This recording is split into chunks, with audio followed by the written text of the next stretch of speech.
Hello everybody and welcome to my very first art tutorial, and I decided to make it over something that I know a lot of people struggle with, and that is picking the right colors or picking better colors.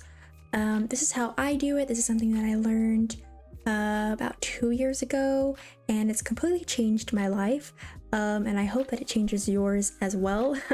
So the main concept is based around hue shifting, and basically what that is you have the color wheel, and the circle around the color wheel are the colors, and the triangle part in the circle is basically your values and the saturation. That's pretty much it. So most people, what they do is they choose a color and they shade based on the value. They don't switch the hue, they don't change it at all, and they call it a day. And what happens is that it makes your colors look very muddy, not very interesting to look at. And especially, I know this happens a lot when painting skin. Your skin won't look very lively or real if you aren't, putting different tones in there, which those tones have to be different colors. So here I have two circles that I'm going to be shading into spheres, and so the one on the left I'm going to be shading without shifting my hue at all, and the one on the right I'm going to be showing you how I would shade it.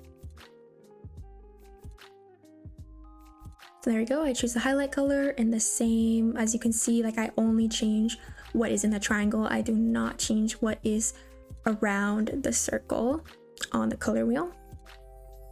And I also add a balanced light just to make it look more 3D.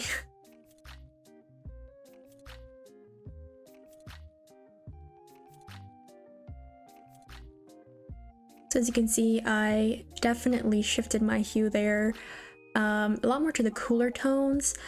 For me personally, I like to choose shadows to be more cooler, especially if you're drawing something that is placed outside where the sky reflects off the ground. You're gonna have cooler shadows, but I mainly work with cool tones, which is why I always do cooler shadows.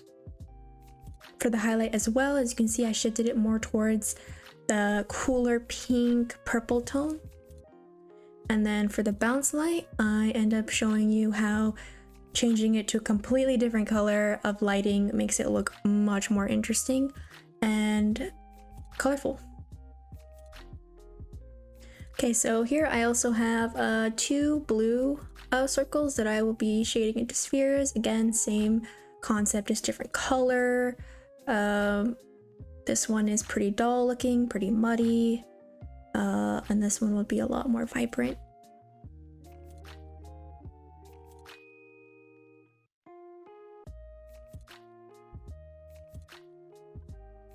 And then with that in there, in the shadow part, I end up choosing it to be more purple because I like really drastic hue changes. That's also a stylistic choice. And then for the highlights, I choose a aqua color, and then I end up going with a purple bounce light, as if there was purple light coming from that side of the sphere. So the next thing is I go ahead and show you how I apply this to my own pieces. So this is a piece I've been working on. It's not done yet, but I hope to finish it soon. And as you can see, it's very colorful, has a lot going on, which is how I like it. But so if you go ahead and press Alt on your keyboard, if you're using Photoshop, not really sure what it is for Clip Studio or anything, it gives you the eyedropper tool. And basically you can use that to choose colors. But here I'm going to be using it to show you how my hues shift when I click on the hair itself. So you can see the circle part is shaking a lot. That's kind of how you want it to be. You want it to be having a party. You don't really want it to be on the same hue all the time. And if you do that to your own pieces, then that's how you know you need to start changing the hues more. You want it to be shaken. And I also do that to the girl on the left, her hair as well. There is a piece of her hair that I will show here that is more vibrant, and the reason is because the light is hitting that area of the hair and it's kind of seeping through, making it more vibrant, more glowy. So that's pretty cool, I guess, technique you guys can add to your paintings if you want. Also to the cat as well, as you can see, like she's a range of different color right there. And then here I just go ahead and color pick some colors from the piece itself to kind of show you that they are at very different hues. And also kind of that purple light that is being reflected off her hair in that area is obviously it's purple, it's not blue. And then also for the pink hair as well. The pink hair is, the hues are less drastic, but as you can see, I still like it still changes. So as long as you have that little change, you're good.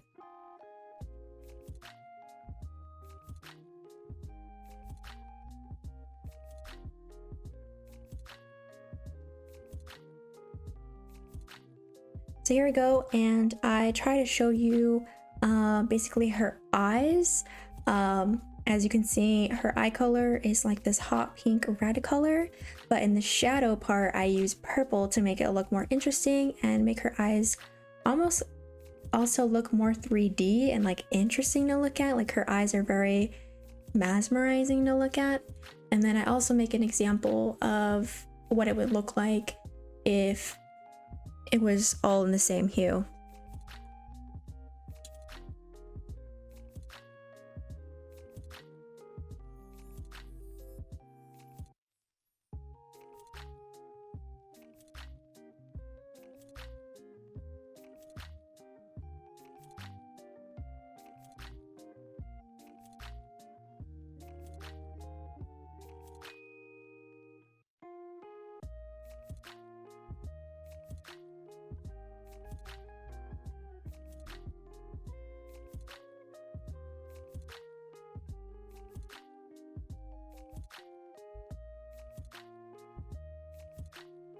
So as you can see, it's a pretty big difference. I think the one on the left is very more interesting to look at, more colorful, more fun.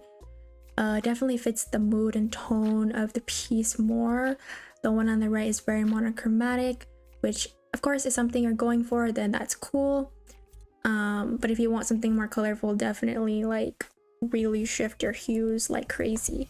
So here's the next piece. This is also another one of my pieces that I did a while back. I used to only do semi-realism, but I also wanted to show that it basically applies to any style, whether it's super realistic, whether it's really stylized anime. And as you can see, I'm also putting the eyedropper through her hair so you can see that the circle of the color wheel is changing like crazy. And also in her skin as well, as I said before, skin has a lot of different tones in it.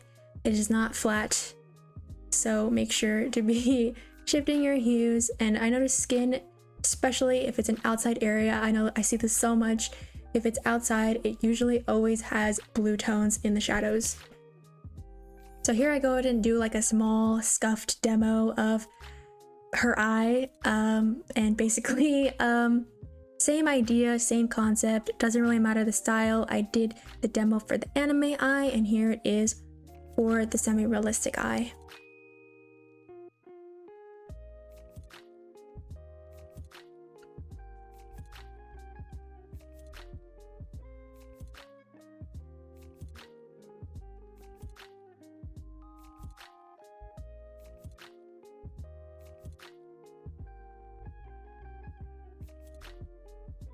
And as you can see, even the liner, like her eyelashes, the liner that she has is a dark saturated purple. It's not necessarily black, which that's a whole nother conversation to have that I won't be talking about today.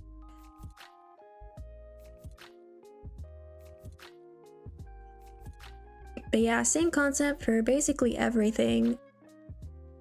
I mean, color really applies to anything, any style. So I would say don't be afraid to use, you know, change your colors on any style. I know color is something very scary for beginners, and I know I was very scared of it when I started, but obviously I'm not scared anymore. But it really changed my life and my artistic journey, so I really hope that this helped you. And if you guys would like to see any more tutorials, you can leave suggestions down below. You can follow me on my socials. I have Instagram, Twitter, and I also stream on Twitch, and you can be notified of that on my Discord. I also have a Discord server, and you can chat there, you can talk to me. I'm always active on there. I also do paint over critiques if that's something you're interested in. And yeah, so I really hope you guys enjoyed this video, and I will see you guys next time.